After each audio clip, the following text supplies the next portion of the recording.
Want to connect a soundbar or home theater to your Toshiba Fire TV using an optical cable connection? It's very straightforward, but you'll need to adjust some settings for it to work properly. Here's how to set up your optical audio device in less than a minute.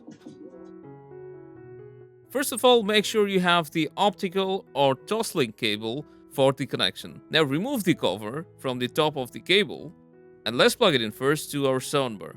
It will only go in one way, so you'll have to match the shape and push it in firmly so that it clicks in place. Now the other end will go to your TV's optical port. It will be at the back of your TV. Similarly, match the grooves and push it in so that it clicks. Now plug your soundbar into power and make sure it's turned on. And also it's set to the correct input, such as optical or TOSLINK. Now you should already be able to hear audio coming through your soundbar or home theater.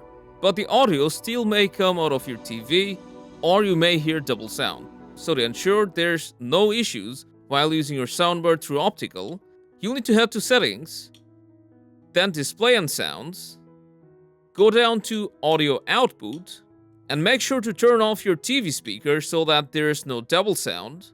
And in case the soundbar isn't working, then change the digital output format from auto to either pass-through or PCM for uncompressed audio.